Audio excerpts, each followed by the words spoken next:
It was recommended to me that on New Year's Eve just gone, just before midnight, that I should raise my left leg. That way I could start the new year on the right foot. A new year always brings with it a sense of hope and expectation, but it also brings with it a sense of the unknown. Perhaps this year, this new year, more than any before it. Maybe a good way to step into this new year is to reflect upon the opposite of fear.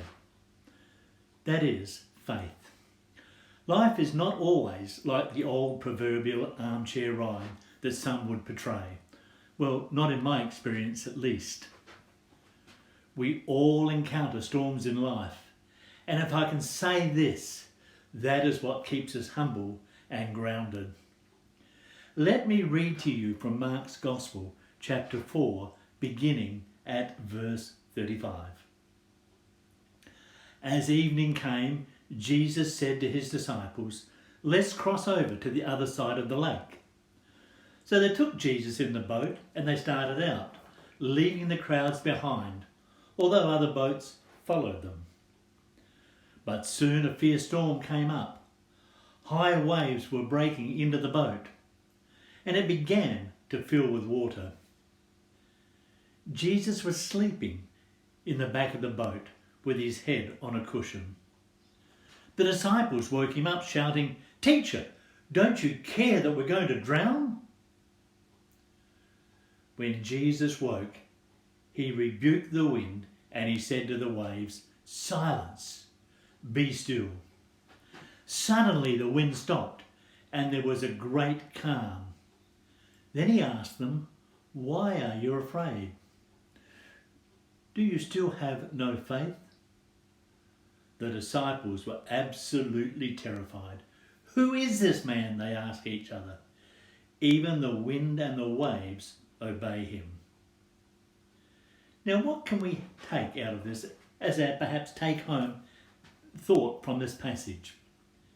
If you're going through a storm in life, it's good to have Jesus with you. The storms or trials of life often come upon us unexpectedly, and too often Christ seems to be far away or asleep. What we need during the storms of life is that same peace, trust and confidence in God that Jesus had. This storm did not take Jesus by surprise, but what is amazing when we think about it is this, that he is the one who took them out onto the lake and into the storm. The Lord does not make mistakes.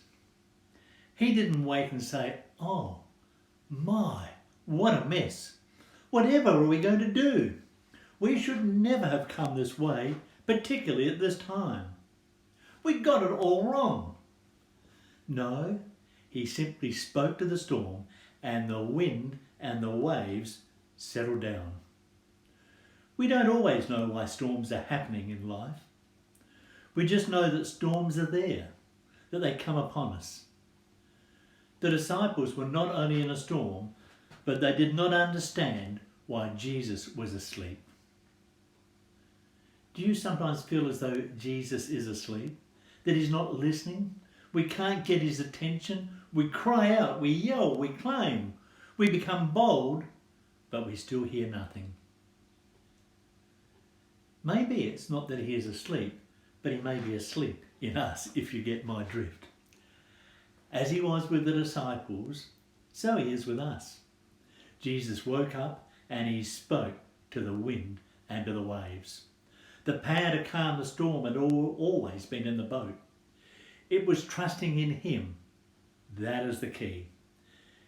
Now consider this. Jesus was not disturbed with them calling and interrupting his sleep. He was troubled by their fear and their lack of trust. He's never bothered when we cry out to him.